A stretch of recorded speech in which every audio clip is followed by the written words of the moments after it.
हाँ, मानसिक रोग। मानसिक रोग क्या है? जो मानसिक स्वास्थ्य को प्रभावित कर रहा है और व्यवहार को प्रभावित कर रहा है। मतलब कि एक प्रकार से मेंटल हेल्थ को इफेक्ट कर रहा है और दूसरा बिहेवियर को इफेक्ट कर रहा है। और उसके साथ साथ बहुत सारी समस्याएं हैं, बहुत सारी प्रॉब्लम है, जो उसके लिए हम अलग अलग प्रकार में उसको समझ सकते हैं। जैसे सबसे पहला है डिप्रेशन। इसको हिंदी में अवसाद बोलते हैं, इंग्लिश में डिप्रेशन बोलते हैं। डिप्रेशन एक नॉर्मली मेंटल इलनेसेस है। इसमें व्यक्ति क्या करता है? इसमें व्यक्ति निराश, उदास और आत्महत्या के विचार का सामना करता है। अकेलापन, नींद की समस्याएं और शारीरिक समस्याओं, ये इसमें आ जाएंगे डिप्रेशन में।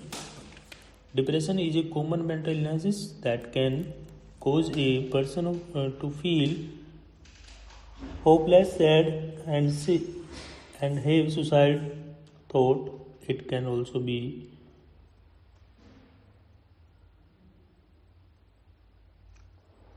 sleep problems and physical problems.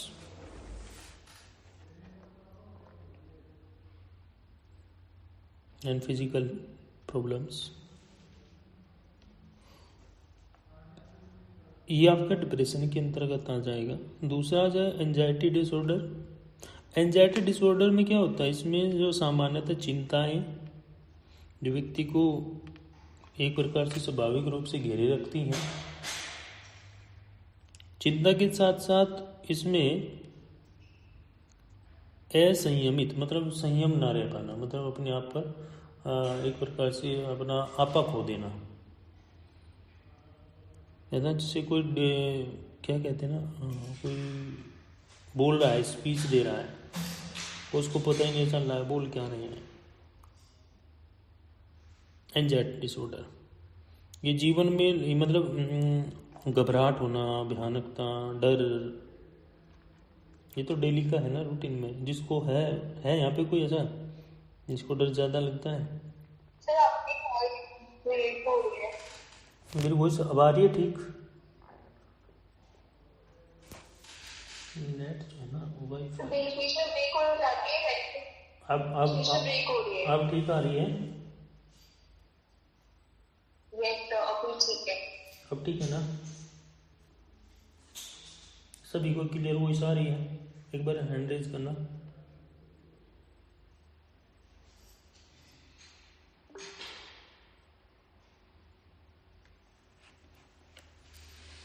तो इसमें क्या है? इसमें एंजाइटी डिसऑर्डर में सामान्यतः चिंता के साथ साथ क्या है? जीवन में स्वाभाविक चिंताएं।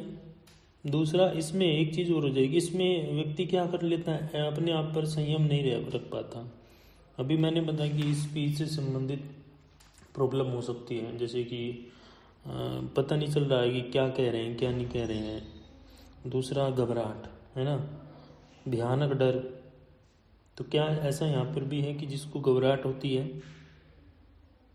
चिंताएं होती हैं ज़्यादा, डर लगता हो, ये एंजाइटी डिसऑर्डर आज 82% रेशो अगर निकाले जाए तो 82 में है कि normal anxiety is a natural is a person is life, but in anxiety and anxiety disorders but becomes excessive and uncontrollable. These can include excessive worry, panic, and intense fear about everyday things in life. जीवन की जो रोज़मर्रा का जीवन है, जो सामना करना पड़ता है इन चीज़ों का, मतलब कि किसी ने एकदम से आके बोल दिया या किसी चीज़ के लिए आपसे काम नहीं हुआ तो आप डर गए, या आपसे कोई मतलब हाथों की कपकपी होना, या फिर एकदम से पूरी बॉडी में कंपन होना, ये एंजाइटी डिसऑर्डर है। क्लियर?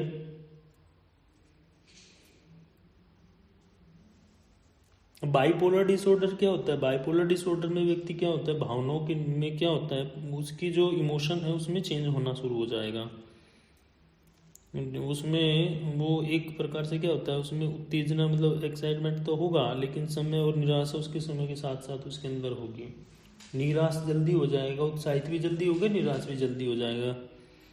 इनके बीच में क्या है, सामान्य भावनाओं का अभ्यास होता रहता है। बाइपोलर डिसऑर्डर में, bipolar disorder is characterised by extreme emotion swings. It involves periods of excitement and depression interspersed with a period of normal emotions. तो बाइपोलर डिसऑर्डर में कि एक समय में उत्साहित हो रहा है, उत्तेजित हो रहा है, और दूसरे समय में क्या हो रहा है, वो निराश हो रहा है। तीसरा आता है इसकी सिजोफ्रेनिया।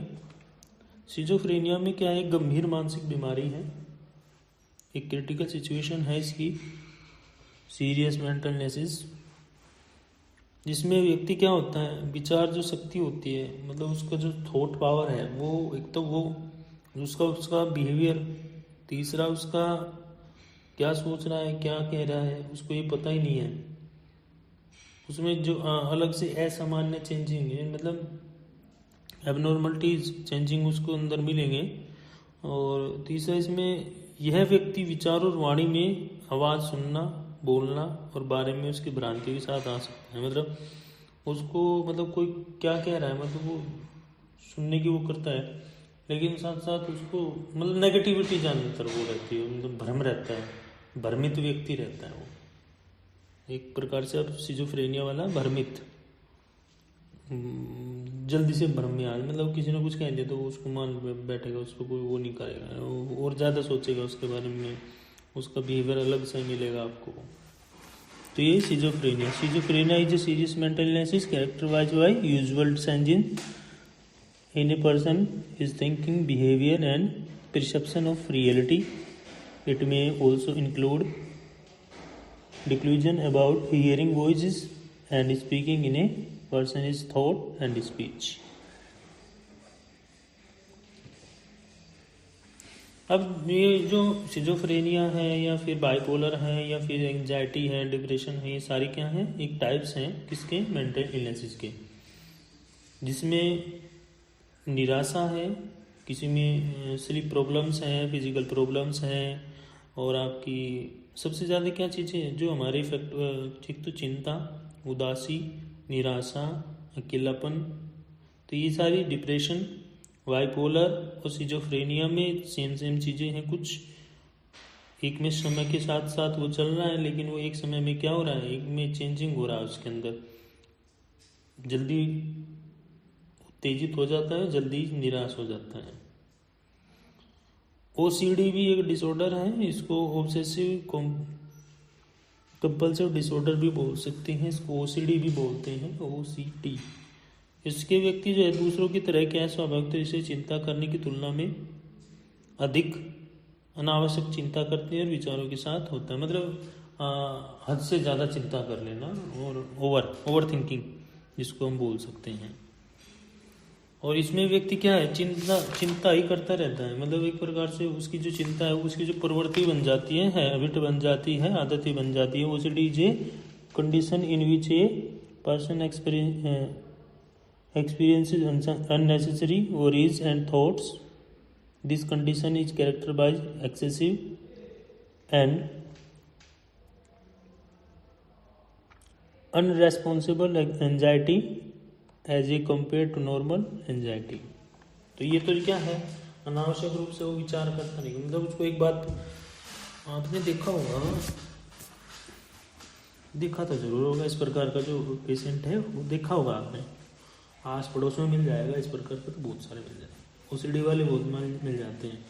OCD वाले जो ऑब्सेसिव कंपल्सिव डिसऑर्डर वाले पर्सन हैं वो मिल जाएंगे आपको, वो ज़्यादा मिल जाएंगे। चिंता वाले, विचार वाले, अनावश्यक जो सोचते रहते हैं, उसको उनको एक बात बता दी ना, वो पता नहीं कहाँ कहाँ तक की बात उसके बारे में बता देंगे। देखें आपने किसी ने, मतलब किसी के बारे में कोई चीज़ पता चली और वो क्या है उसके बारे, मतलब वो चिंता उसके बारे में ज़्यादा करना शुरू कर देंगे, और पता नहीं क्या क्या क्या क्या मैटर उसके बारे में चलाना शुरू कर देंगे। देखा है सब, सुना किसी के बारे में?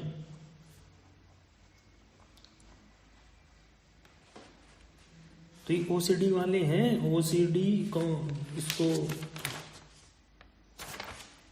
नेक्स्ट आ जाता है। बट ओसीडी वालों को तो मेनली ये रहता ना दैट कि कुछ सामान प्रॉपर नहीं रखा या लाइक स्टेबल नहीं है, वो चीज होती है ना सर। नहीं, ज्यादा से ज्यादा ओवर, मतलब एक प्रकार से ओवर चीजों को करते हैं वो, मतलब बिना मतलब की चिंता ले लेना। नहीं, आप बोल रहे हो ना ताकि उनको कुछ बात पता चले तो उसको ऐसे बताना और मतलब नहीं, जैसे हमने OCD नहीं आता है। जैसे मैंने ना किसी को कुछ बता दिया और थोड़ी सी बात बताई और वो इमेजिनेशन करना शुरू कर देते हैं, मतलब अनावश्यक रूप से चिंता ही करना शुरू, अरे भला तो ऐसा है, ये है वो है, मतलब उसके बारे में बहुत सारी, उसको पता नहीं उसके बारे में, लेकिन वो क्या है अपनी तरफ से। वो थिंकिंग करना चाहते हैं। हाँ हाँ हाँ, बिल्कुल बिल्कुल।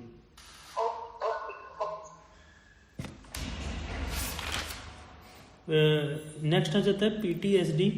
पीटीएसडी में क्या होता है, ये मानसिक रोग, एक प्रकार के ये भी मानसिक रोग है। ये व्यक्ति को क्या करता है, एक घटना के बाद अत्यधिक तनाव की और पीड़ा के साथ होता है, मतलब कि कोई इस प्रकार की ट्रेजेडी वगैरह हो जाती है जिससे कि व्यक्ति क्या है, वो उससे उठ नहीं पाता या उभर नहीं पाता। तो उसकी बातचीत में मतलब एक प्रकार से याद बन जाती है, वो शामिल हो जाता है उसमें, मैं इस चीज़ को सोचता हूँ तो ये चीज़ हो जाएगी, है ना।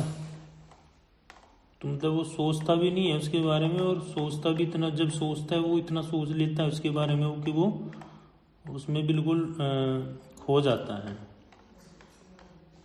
तो ऐसे भी डेंजर हो जाता है इसमें, पर्सन हंसना खाना पीना भूल जाता है।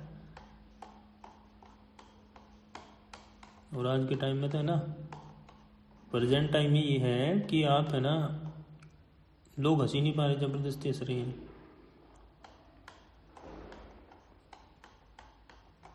एक नॉर्मलिटी ये भी आ रही है कि जबरदस्ती हंस रहे हैं लोग। स्ट्रेस और प्रेशर तो इतना है कि बहुत ज़्यादा। आप देखिए अपने आसपास, अपने एनवायरनमेंट को देखिए, मिल जाएगा, है कि नहीं, बताओ, ना हो तो बताओ।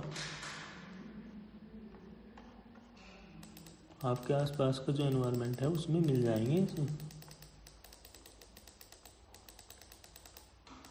परेशान है, हताश है, निराश है।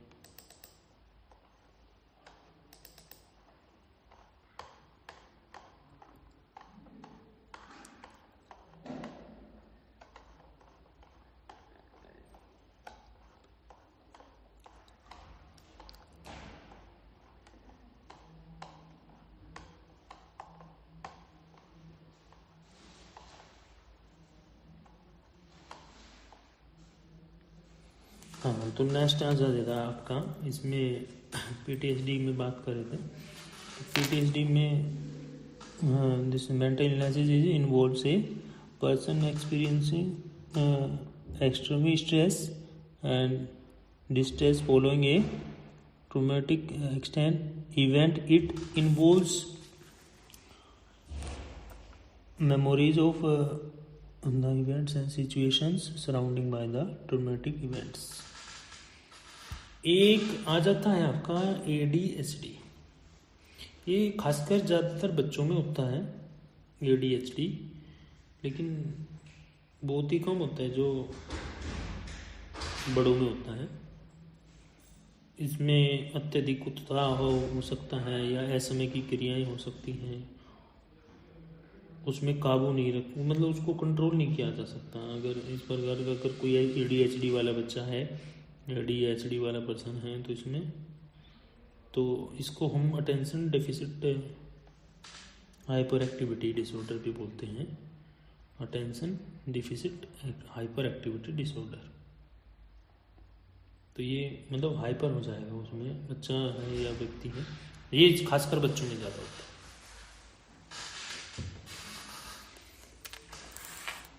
ये एडल्ट में भी होगा, लेकिन एडल्ट में इतना नहीं होता, उसमें थोड़े से लक्षण अलग हो जाते हैं। तो क्या बताया आपने ADHD में जो ये ADHD होता है, attention deficit hyper activity disorder, ये बच्चों में खासकर होता है। इसमें बच्चे पर नियंत्रण नहीं पाया जा सकता।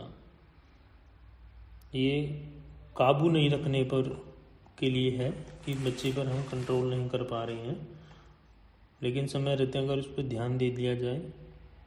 अगर बड़ा बच्चा हो गया तो मतलब चीज़ों को फेंकना, तोड़ना, एग्रेसिव होना ज़्यादा वो हो जाएगा ये। लेकिन समय रहते अगर इसको, इसके उत्साह को, मतलब वो अगर वो चाहता है ना कि मुझे ये चीज़ चाहिए तो चाहिए, मुझे ये चीज़ नहीं, कुछ चीज़ें स्किप हो जाती है उसके माइंड से, भूल जाता है, काउंटरिंग नहीं कर पाता है, समय के साथ नहीं चल पा रहा है, जो उसकी एज है उसके अकॉर्डिंग वो काम नहीं कर पा रहा है, बहुत सारी चीज़ें हैं। ADHD children and adults are known for being uncontrollable with a tendency towards distractibility, excessive excitement and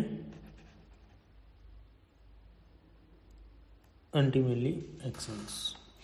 इसमें आ जाता है एक एडल्ट ADHD। एडल्ट ADHD में आ जाएगा जिसे व्यस्क ADHD भी कह सकते हैं। इसमें क्या है, व्यक्ति की व्यस्तता अवस्था, मतलब उसके लक्षण थोड़े से बढ़ जाएंगे। भूल, ज़्यादा से ज़्यादा भूल, मतलब 1 घंटे पहले क्या था वो चीज़ों को भूलना, 2 घंटे पहले क्या था, कल क्या क्या काम किया था वो भूल जाना।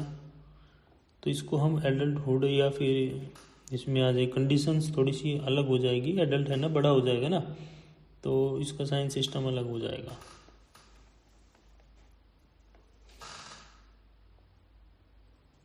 एक है सोमैटोफोर्म डिसऑर्डर। इसमें मानसिक रोग में व्यक्ति शारीरिक लक्षण के पीछे मानसिक कारण हो सकते हैं, जो फिजिकल सिम्टम्स हैं उसके साथ साथ उसके मेंटल कॉजेज भी हो सकते हैं, और लेकिन इसके बावजूद भी अत्यधिक चिंता और डर को दर्शाते हैं। एक इसको चिंता को डर, 2 चीज़ें दिखाई दे सकती हैं इसमें सोमैटोफोर्म डिसऑर्डर में, तो चिंता और दूसरा डर। इसको हाइपोकोंड्रियासिस भी बोल सकते हैं। 2 चीज़ें, 2 नाम इसके हैं, एक तो सोमैटिक सिंड्रोम डिसऑर्डर और दूसरा हाइपोकोंड्रियासिस भी बोल सकते हैं इसको।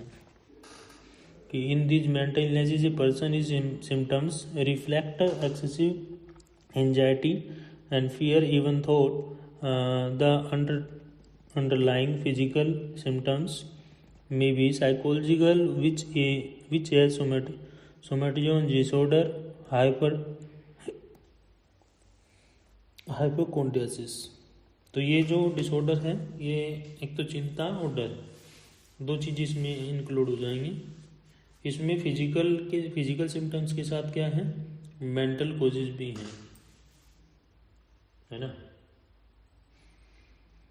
तो मतलब दोनों तरह से, एक तो जो मतलब एक्टिविटी है उसमें वो उसको भी प्रभावित करता है, उसको भी इफेक्टिव करता है। आपने देखा है ना, जैसे बहुत सारे व्यक्ति काम कर रहे हैं और काम करते करते क्या कर रहे हैं, मतलब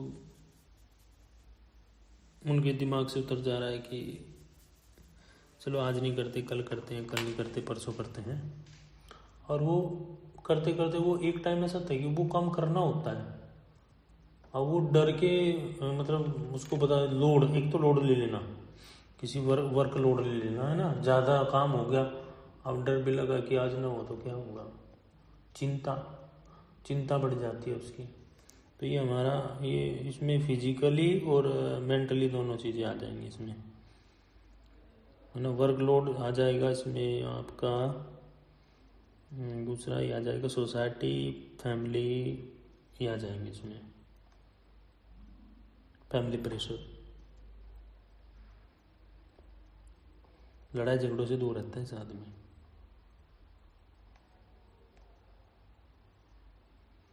सोमैटोफोर्म डिसऑर्डर। तो जो mental illnesses, types of mental illnesses हैं 9, इसमें से आप 5 कर लेना, कोई भी 5। कितने स्टूडेंट थोड़ा बहुत नोट करते हैं यहाँ पे, 5 हैं, 5 स्टूडेंट में से कौन कौन नोट करता है? तो मैं करती हूँ। और कौन करता है?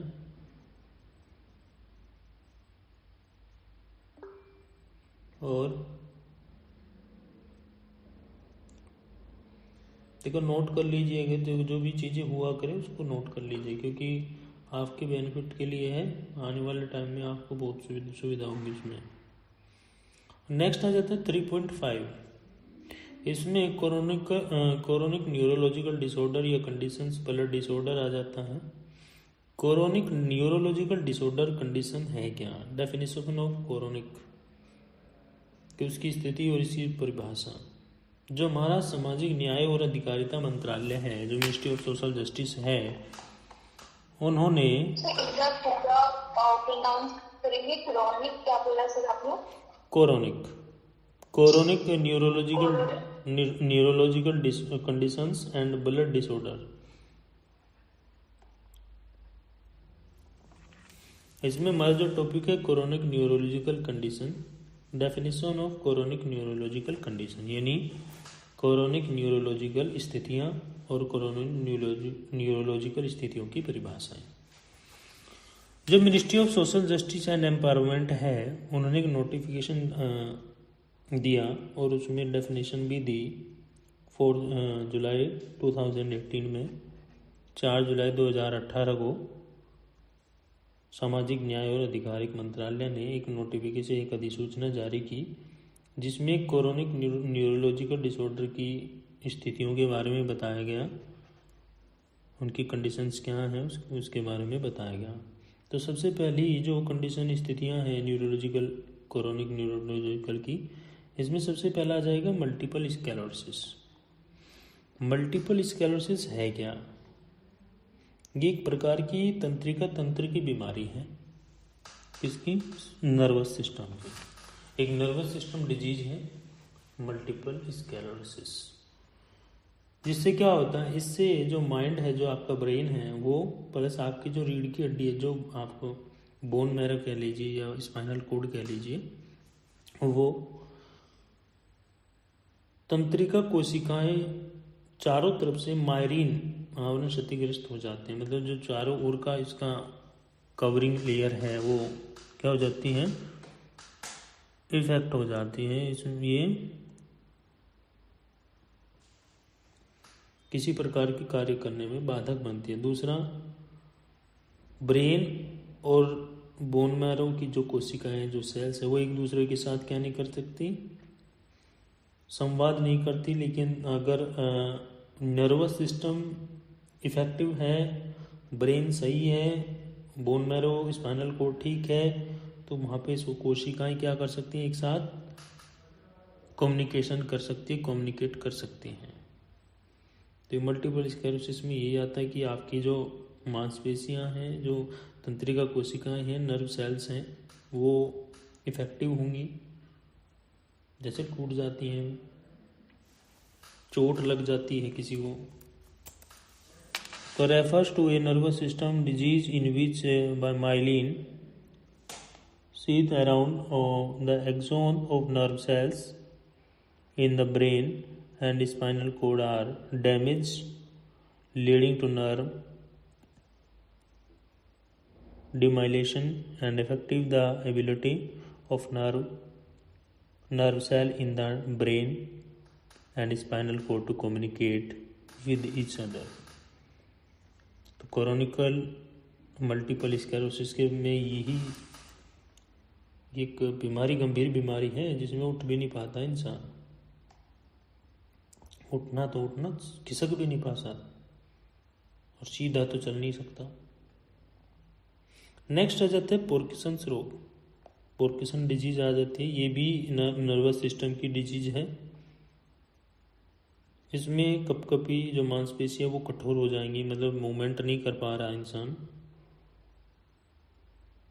मतलब एक अनिश्चित गति है ना, अगर एकदम से घूमना चाहे नहीं घूम सकता है।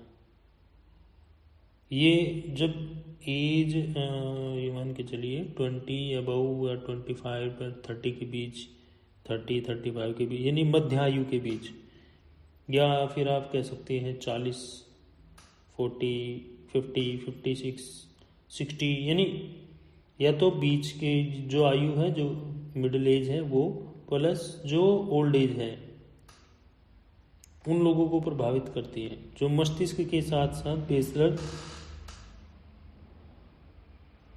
गेनेग्लिया के पतन की ओर से जुड़ी मतलब एक प्रकार से एक कमी है जो जुड़ी रहती है, जो ज़्यादा से ज़्यादा किस में होगी, बुजुर्ग लोगों को इफेक्टिव करेगी, या तो मध्य वर्ग के लोगों को करेगी या फिर बुजुर्ग लोगों को करेगी। कि Parkinson disease means a progressive disease of the nervous system marked by ट्रीमोरस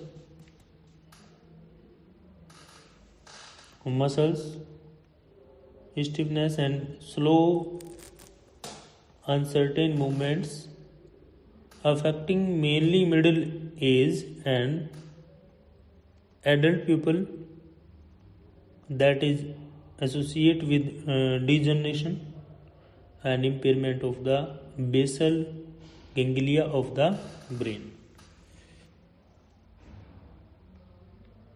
तो ये जो माइंड को भी सीधा इफेक्टिव करती है, सोचने समझने की शक्ति, पावर कम हो जाती है।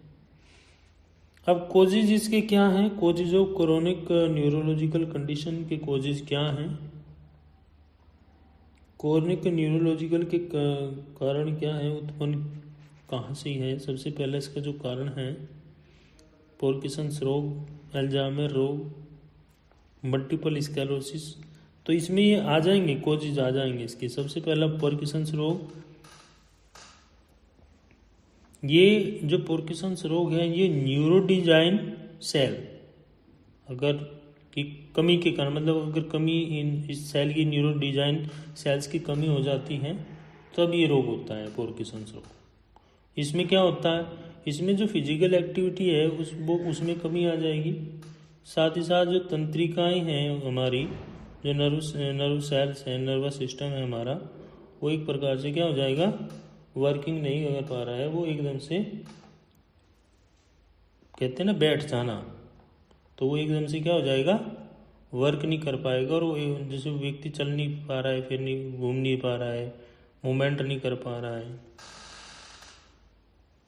तो chronic neurological condition result from disorder to for damage to the neurological system, neurovascular, neuromuscular and others.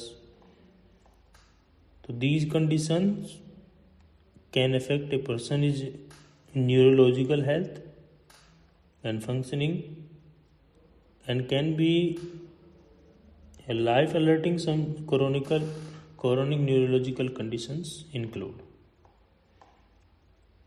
Parkinson's disease is caused by a loss of neurodegenerative cells which can lead to loss of movement, neural modification and internal plastification। तो ये Parkinson's रोग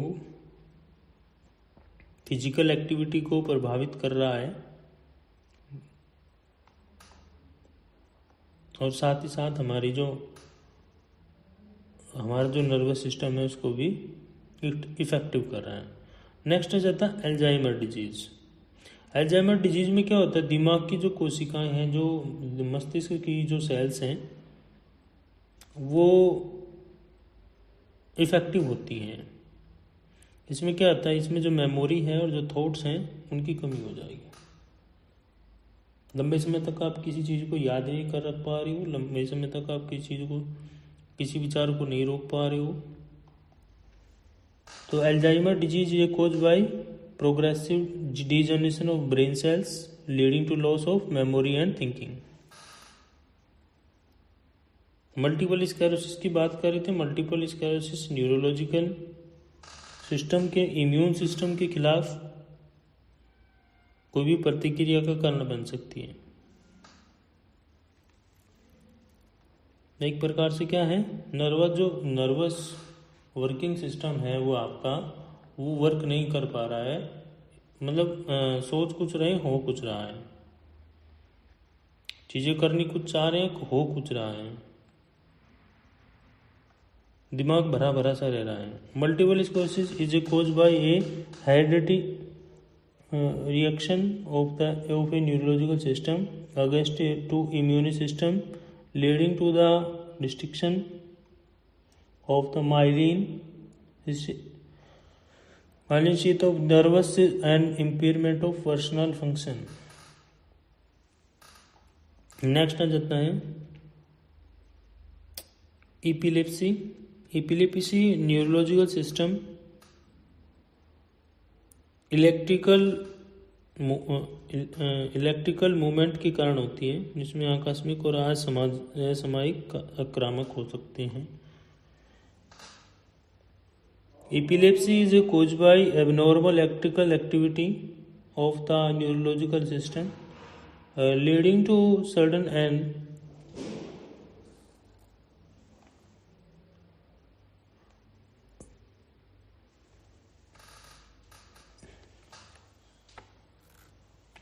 ultimately attacks. Next आ जाती है एक disease आती है, ये हंटिंगटन डिजीज है, जिसमें ये एक हेरिडिटिकल डिजीज है। जब न्यूरॉन्स की डेथ हो जाए ये तब इसकी गति आगे बढ़ती है, इसे चलने बोलने विचार करने में परेशानी, मतलब कि एक प्रकार से व्यक्ति क्या है, चल नहीं पा रहा है, बोल नहीं पा रहा है और विचार नहीं कर पा रहा है, तब उसको समस्या हो सकती है ये इस डिजीज में, हंटिंगटन डिजीज में। Huntington disease a genetic disorder है दैट कॉजेज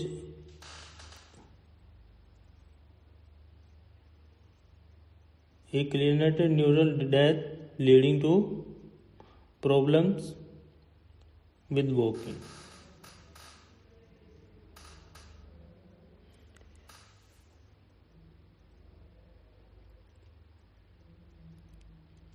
एक इरिटेबल बाउल स्क्लेरोसिस आ जाती है, जिसमें ALS भी बोला जाता है। हेमियोट्रोपिक लेटरल स्क्लेरोसिस भी बोलते हैं। ये जो भी आपने डिसीज बताया हंटिंगटन इसमें क्या प्रॉब्लम होती है पर्सन को? इसमें हंटिंगटन में ये एक हेरिडिटिकल डिजीज है। इसमें व्यक्ति क्या है, चल नहीं पा रहा है, बोल नहीं पा रहा है, यानी किसी प्रकार से कोई मूवमेंट नहीं कर पा रहा है, अपनी बातों को नहीं कर पा रहा है, उसको जो थिंकिंग है वो मतलब सोच नहीं पा रहा है एक प्रकार से। इसमें न्यूरॉन्स जो सेल है वो हमारी क्या हो जाती है, डैमेज हो जाती हैं।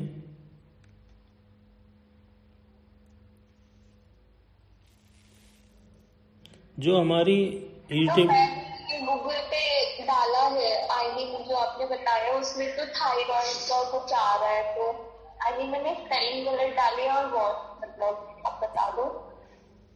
ये देखो इसमें ना गूगल पे नहीं मिलेगा आपको इस चीज़ें, स्पेशल एजुकेशन रिलेटेड आपको गूगल पे नहीं मिलेगा। गूगल से तो हम कुछ भी ले सकते हैं, गूगल पे नॉर्मली चीज़ें मिलेंगी आपको, बहुत बार नहीं मिलेगा। और दूसरी बात ये है कि जो स्पेशल एजुकेशन का है, स्पेशल एजुकेशन में बहुत सारी चीज़ें अलग हैं और गूगल पे जो आप मैटर लेते हैं वो चीज़ें अलग हैं। जैसे हंटिंगटन डिजीज है उसमें आपको कुछ और थी, लेकिन यहाँ पे अगर हम बात करें स्पेशल एजुकेशन की, तो स्पेशल एजुकेशन में आपको हंटिंगटन डिजीज के बारे में हेरिडिटिकल डिजीज भी इसको बोला जाता है, हंटिंगटन डिजीज इसको बोला जाता है। इसमें सिर्फ क्या है, चलना बोलना और विचार करने में परेशानी हो सकती है। कि Huntington disease is a genetic disorder that causes a clearnate neurological death leading to problem with walking and speaking. ऐसे ही हमारा इरिटेबल बाउल स्क्लेरोसिस है, जिसमें इसको हम ALS भी बोलते हैं। हेमियोट्रोपिक लेटरल स्क्लेरोसिस, इसमें न्यूरॉन्स के मर जाने के बाद मांसपेशियों में कमजोरी का होना, जो हमारे न्यूरॉन सेल्स हैं उनकी डेथ हो जाना, और जो मसल्स हैं हमारे उनमें वीकनेस आ जाना।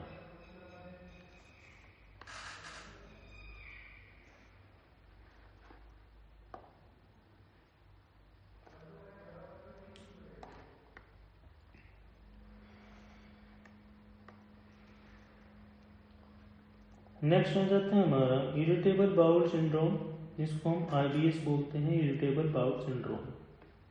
इसमें IBS में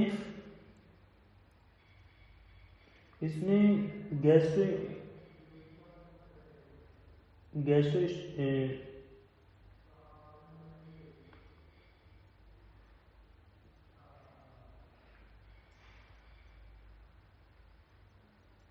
इंटेस्टाइन प्रॉब्लम होती है इसमें सबसे ज़्यादा। इसमें जैसे पेट दर्द होना या फिर बार बार वॉशरूम वगैरह जाने की, इसमें ये एक ऐसा डिसऑर्डर है। यदि ये सिंड्रोम IBS इसको बोलते हैं। गैस्ट्रोइंटेस्टाइनल सिस्टम की समस्या हो सकती है इसमें पेट में दर्द होना या फिर बार बार वॉशरूम वगैरह जाने की। इसमें IBS is a gastrointestinal disorder that can cause abdominal pain, indigestion and frequent bathroom visits.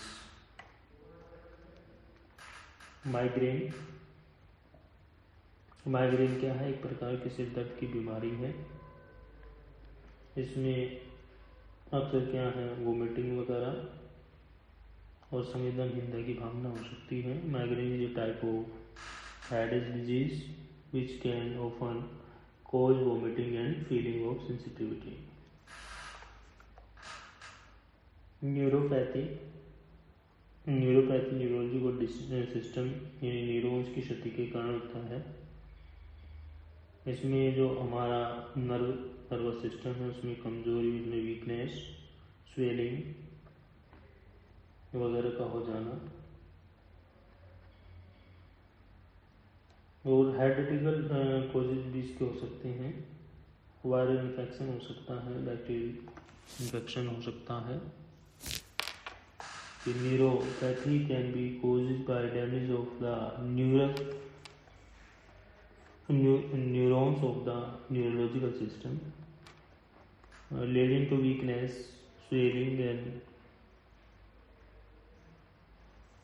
numbness in the nervous system. Chronic neurological condition may result from a combination of cases such as genetic factor, immune system reactions, viral infections और bacterial infections. ये आपका neuropathy के अंदर आ जाएगा। अगर इसमें 9 जो causes हैं, इन 9 कॉजेज में अगर एक भी कॉजेज किसी के वो है तो ये मतलब ये बीमारी कितनी बताऊँ आपको, 75.9%। हाँ, 75.9% का जो एवरेज आ रहा है वो प्रेजेंट टाइम में है। इनमें से कोई ना कोई एक बीमारी है।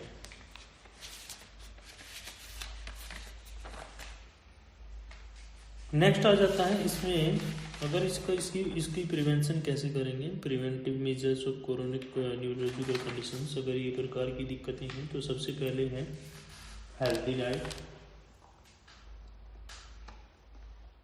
एक अच्छा भोजन लेना है। लेकिन ये चीज़ें क्या है, मतलब उस कंडीशन, उस डिजीज़ की जो गंभीरता है उस पर ध्यान देने की ज़रूरत है। इसमें हेल्दी डाइट में नियमित रूप से अच्छा भोजन करें, अच्छा खाना खाएं, फल सब्जियां लें, प्रोटीन्स, न्यूट्रिएंट्स। सेकंड है एक्सरसाइज भी है इसमें, नियमित क्या है, रेगुलरली एक्सरसाइज करना है मेंटल हेल्थ के लिए और अपने नर्वस सिस्टम के लिए, जिसमें सुधार हो सकता है। योग, प्राणायाम और ध्यान उपयोगी हो सकते हैं। तीसरा हो सकता है कि आवश्यक दवाओं यानी कुछ ऐसी दवाइयाँ जो टेक इसेंशियल मेडिसिन्स, जो डॉक्टर हैं उनसे परामर्श लें, स्पेशलिस्ट हैं उनसे परामर्श लें और निर्धारित जो दवाइयाँ हैं उनका प्रयोग करें, सेवन करें। नेक्स्ट आ जाता है दिनचर्या और समय प्रबंधन। मतलब डेली रूटीन में खाना, सोना, उठना, काम करना, उससे भी क्या है, मेंटल हेल्थ में सुधार हो सकता है। स्ट्रेस प्रबंधन, स्ट्रेस को कम करने के लिए ध्यान, एंटरटेनमेंट, बातचीत, अलग अलग तकनीकें, काम करने की टेक्निक, तो ये सारी चीज़ें हो सकती हैं। सामाजिक समर्थन हो सकता है, सोशल सपोर्ट हो सकता है, फैमिली है, फ्रेंड्स हैं, सोशल मेंबर हैं, उनका सपोर्ट प्लस उनके साथ अच्छे संबंध बनाए रखना। रेगुलर चेकअप, अगर न्यूरोलॉजिस्ट के पास जाइए और उससे क्या है, रेगुलर चेकअप कराते रहें और उनसे नियमित उपचार भी कराते हैं। नियमित नींद, रेगुलर जो है आपको सोना भी है। मानसिक और तंत्रिका संबंधी स्वास्थ्य के लिए, mental and neural nervous system के लिए जो जरूरी है, आपको भरपूर नींद 6 से 7 घंटे की नींद होती है, वो जरूर लेनी चाहिए। अगर ये डिजीज, क्रोनिक न्यूरोलॉजिकल डिजीज, अगर ये लंबे समय तक बनी रहती है तो इसको फिर न्यूरोलॉजिस्ट या फिर थेरेपी बहुत ज़्यादा, मतलब एक लंबी प्रोसेस चल जाएगी। तो इसमें 10 जो हम बता रहे थे कि इसके टाइप्स कितने हैं क्रोनिक न्यूरोलॉजिकल कंडीशंस की, 9 से 10 टाइप हैं, वो मैंने बताया। जैसे अल्जाइमर है, पार्किंसंस डिजीज है, मल्टीपल स्क्लेरोसिस है, एपिलेप्सी है, मायोक्लोनिक डिसऑर्डर है, एडिच है, ALS है, स्किज़ोफ्रेनिया है, हंटिंगटन डिजीज है। तो इसमें 9 जो, अगर टाइप्स की बात करें, अगर क्वेश्चन आ जाता है types of chronic neurological conditions, तो या भी ये चीज़ें लिख दीजिएगा उसमें।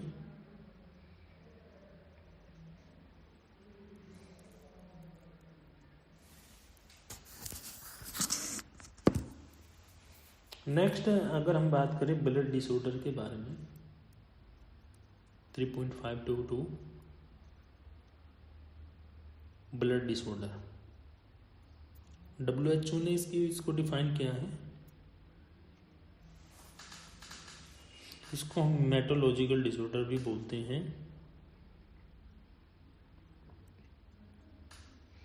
जैसे कि हमारी सेल्स होती हैं, ब्लड सेल्स हैं, प्लेटलेट्स हैं, वाइट ब्लड सेल्स हैं, रेड ब्लड सेल्स हैं, प्लेटलेट्स हैं, तो वहाँ पे डिफरेंट कॉजेज हो सकते हैं, चाहे वो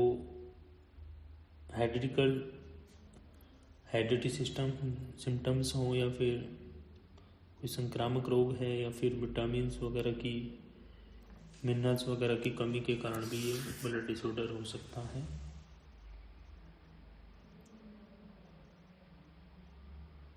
ब्लड सर्कुलेशन अच्छे से ना हो पाना, अच्छे से व्यक्ति का जो स्वास्थ्य, जो व्यक्ति की हेल्थ है वो ठीक ना रह पाना, ब्लड की कमी का होना,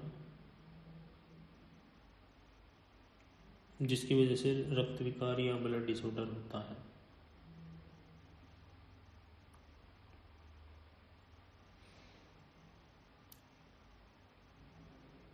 कॉजेज ऑफ ब्लड डिसऑर्डर, अगर यहाँ पे ब्लड डिसऑर्डर की आगे बात करें,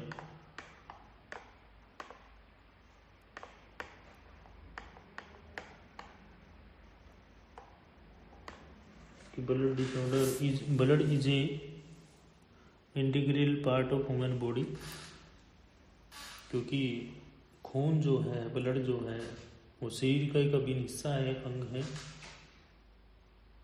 क्योंकि हार्ट के साथ जुड़ा हुआ है, हृदय के साथ जुड़ा हुआ है।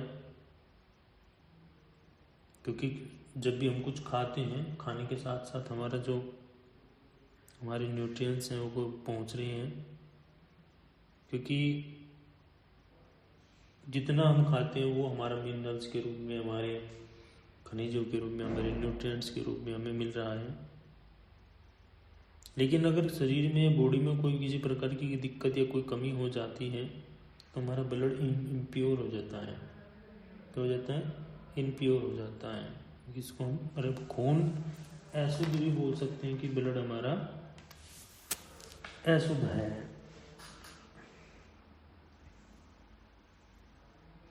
कि it carries nutrients from food to the heart and every part of body. However, due to certain deficiencies in the body, blood become impure. When blood become impure, the amount of hemoglobin in the blood decrease. This can cause a serious problem and it's called a blood disorder. जिसकी वजह से घातक समस्या उत्पन्न हो सकती है, उसको हम ही ब्लड डिसऑर्डर बोलते हैं। मतलब जहाँ पे क्या है, हीमोग्लोबिन की मात्रा कम हो जाएगी। भाई खून में अगर हमारा खून जो हमारा ब्लड है वो क्या हो जाता है, इम्प्योर हो जाता है। इम्प्योर होने से क्या होगा, सीधी सी बात है कि हीमोग्लोबिन कम होगा। हीमोग्लोबिन कितना हो चाहिए नॉर्मली, पता है किसी को? 11 to 15 के बीच में होना चाहिए, आई थिंक। 11 to 15 के बीच, राइट। उससे कम नहीं होना चाहिए। बिल्कुल बिल्कुल, क्योंकि हीमोग्लोबिन खून के साथ साथ पूरे शरीर में मौजूद होता है। अगर ये इम्प्योर हो जाता है तो इसका इसमें पूरे हिस्से पर ही इसका प्रभाव पड़ता है। जो बॉडी है उसके पूरे हिस्से पर इसका इफेक्ट पड़ेगा। कि this can cause serious problem is called a blood disorder because hemoglobin is present in the body blood throughout the body. It is impurity affects the entire body. तो इसमें सबसे जो पहला कारण है, कोज है, वो सबसे पहला है जेनेटिक। जो भी इस प्रकार के पेशेंट हैं, रोगी हैं, या तो उनको परिवार में पहले किसी प्रकार का रहा हो या फिर बाद में किसी को, मतलब परिवार से मिला, जेनेटिक है, किसी न किसी को रहा है। इसको हम थैलेसीमिया भी बोलते हैं। थैलेसीमिया भी इसको बोला जाता है। इसका नाम जो दूसरा है थैलेसीमिया है। कि in some patient blood disorder are inherited from their family members. This type of blood disorder is called thalassemia. Weak liver, कमजोर अगर किसी का लीवर है, लीवर का कार्य न करना, क्योंकि लीवर जो होता है हमारा वो ब्लड को क्या करता है, क्या करता है, इनप्योर ब्लड को प्योर ब्लड में कन्वर्ट करने का काम करता है। किसके साथ मिलकर के, हार्ट के साथ मिलकर के। और अगर व्यक्ति का, मनुष्य का लीवर ही खराब है तो खून ही साफ ही नहीं होगा, जिससे क्या होता है, ब्लड डिसऑर्डर हो सकता है। The liver is function to the purify impure blood. If a person's liver is damaged, the blood will not be purified but causes blood disorder. Next है अस्वस्थ आहार। मतलब कुछ भी खा रहे हैं, तला भुना खा रहे हैं या फिर जंक फूड वगैरह खा रहे हैं। आज के टाइम में तो ये कहते हैं ना, आम बात है जिसे। और हाँ, अब मैं बताता हूँ आपको। जैसे फिलहाल आपका टाइम चल रहा है, कुछ भी खा ले रहे हैं। यहाँ पे कौन कौन खाता है जंक फूड? खाते होंगे, बताएंगे नहीं, खाते तो बहुत होंगे। Chowmein, pizza, burger, idli, dosa वगैरह खाते हैं ना? कौन कौन खाता है? ईमानदारी से बताना, 5 में से ईमानदारी से बताओ। तो कभी कभी, नॉट हमेशा, मतलब बहुत कम। चलो कम तो चल जाएगा। अगर 3 से 4 दिन के बीच में कोई खा रहा है तो वो बताओ।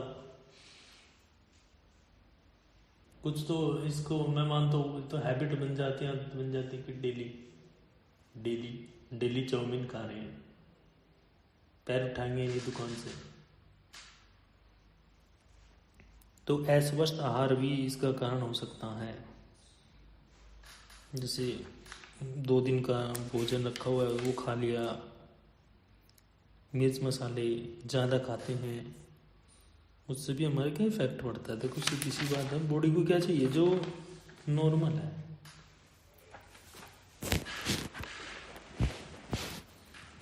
नेक्स्ट आ जाता है डायबिटीज, जिसको हम मधुमेह भी बोलते हैं। डायबिटीज क्या है? एक रक्त रोग है, ब्लड शुगर, खून में मिठास बढ़ जाती है। जैसे हमारे है ना डिस्ट्रिक्ट जज है एक, हमारे इधर ही डिस्ट्रिक्ट जज है, डिस्ट्रिक्ट पानीपत में लेडीज है, उनको ब्लड शुगर है।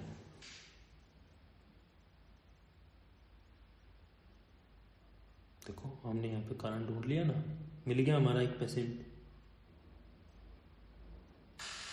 तो इस तरह क्या होता है, उनके जो ब्लड है वो क्या है, इम्प्योर हो जाता है। इम्प्योर का मतलब कि वो शुद्ध नहीं है। जैसे हमारे आर्टरीज और वेन्स होती हैं, आर्टरीज और वेन्स का वर्क क्या होता है? कोई बताएगा जिसके पास बायो थी, 12th में बायो किस किस के पास थी? 12th में, 10th में थी, तो 10th में थी, 10th में तो सारी थी, फिजिक्स, केमिस्ट्री, बायो। बता सकता है कोई आर्टरीज के बारे में, वेन्स के बारे में? नहीं पता।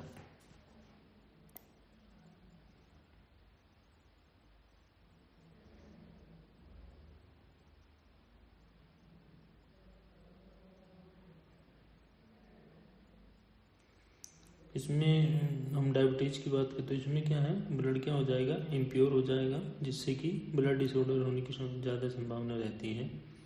टेंशन, इनके टेंशन वाला भी सिस्टम आजकल ज़्यादा है।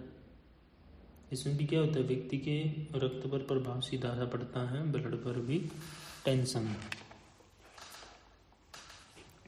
Stress also affects a person of blood, especially their blood pressure. High and low blood pressure can also cause blood deficiency. होता है ना, हाई ब्लड प्रेशर, लो, ज़्यादा तनाव ले लिया, चिंता हो गई, क्यों? नेक्स्ट हो जाता है लेक ऑफ वाटर, पानी की कमी का हो जाना। क्योंकि पानी भी क्या है, खून को साफ करने में हेल्प करता है, ब्लड को साफ करने में हेल्प करता है, मदद करता है। किंतु अगर आपके शरीर में डिहाइड्रेशन की कमी हो जाती है, पानी की कमी हो जाती है, इससे आपका खून क्या हो जाएगा, गाढ़ा हो जाता है।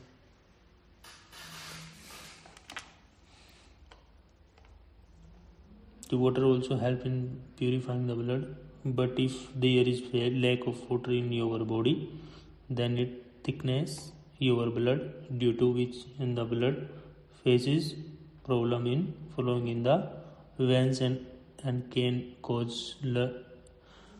harm to your body.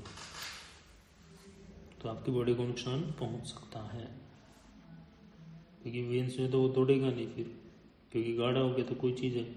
देखो पानी जो होता है ना, पानी क्या होता है, तैरता है, पानी अपना रास्ता बना लेता है, लेकिन ब्लड क्या है, अपना रास्ता नहीं बनाता है। तो पानी की मात्रा भी सही होनी चाहिए बॉडी के अंदर, और ब्लड की मात्रा भी सही होनी चाहिए आपकी बॉडी के अंदर, वरना ब्लड डिसऑर्डर। इसका उपाय क्या हो सकता है, preventive measures of blood disorder. इसमें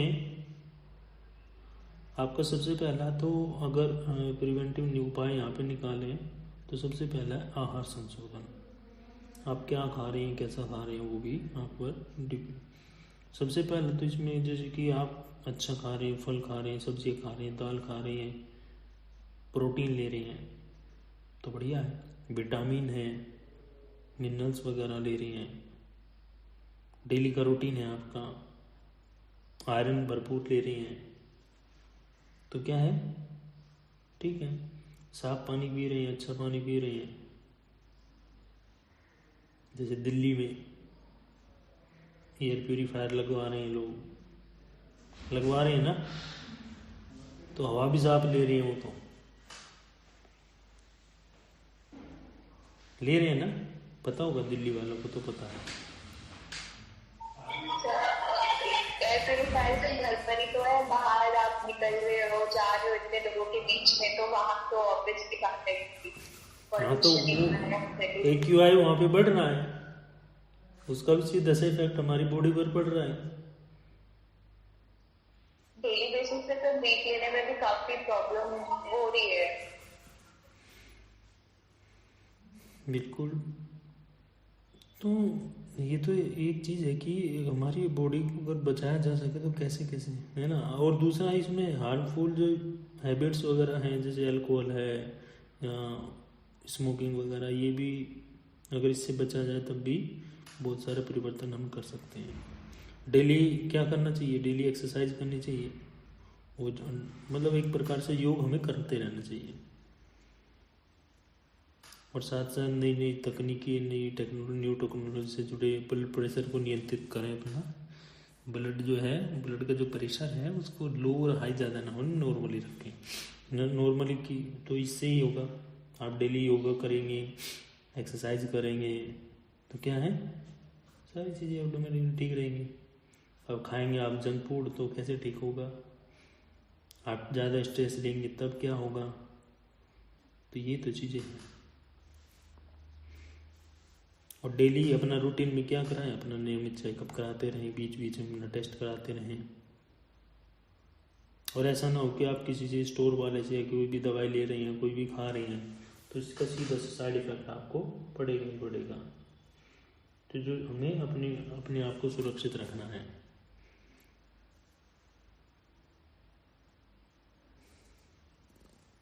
और ऐसे भी होना चाहिए कि एक रेगुलरली मतलब साल में 1 या 2 बार आपको ब्लड डोनेट भी करते रहना चाहिए।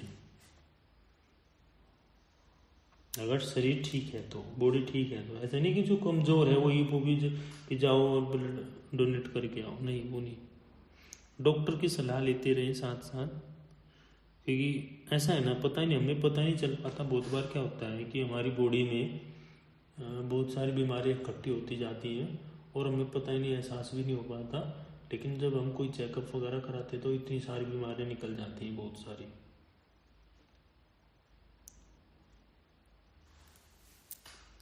टाइप्स ऑफ ब्लड डिसऑर्डर, इसमें एनीमिया, हाइपरटेंशन, हेमोफीलिया, थैलेसीमिया,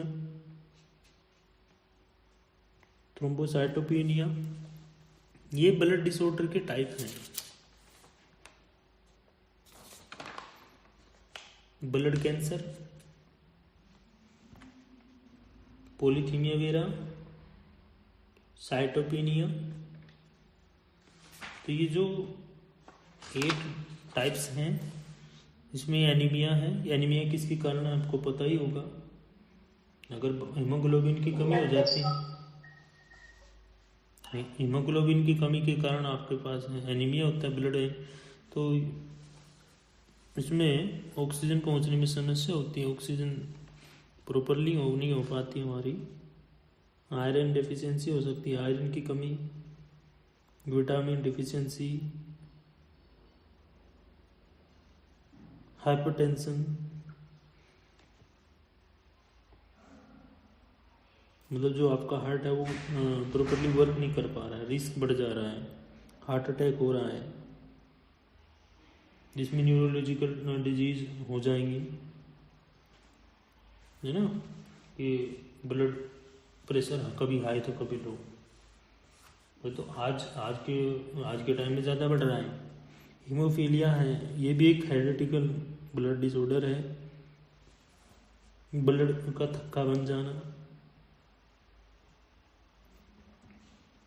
या फिर ऐसा भी हो सकता है कि जैसे चोट लगी तो ब्लड का ज़्यादा स्राव हो जाना, ज़्यादा ब्लड सर्कुलेट हो जाना।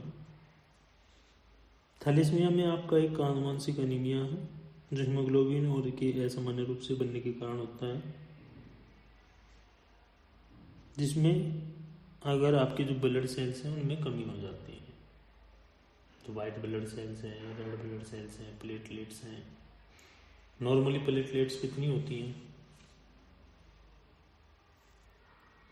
1,50,000। इसको प्लेटलेट्स को हम थ्रोम्बोसाइटोपिनिया भी बोल सकते हैं। इसमें रक्त में नहीं प्लेटलेट्स की कमी का होना, थ्रोम्बोसाइट्स भी बोलते हैं प्लेटलेट्स को। अगर प्लेटलेट्स कम है तो वहाँ पे थ्रोम्बोसाइटोपिनिया की कमी, इसको रक्त का थक्का हो जाना, ब्लड को कंट्रोल ना, ब्लड सर्कुलेशन को कंट्रोल ना कर पाना।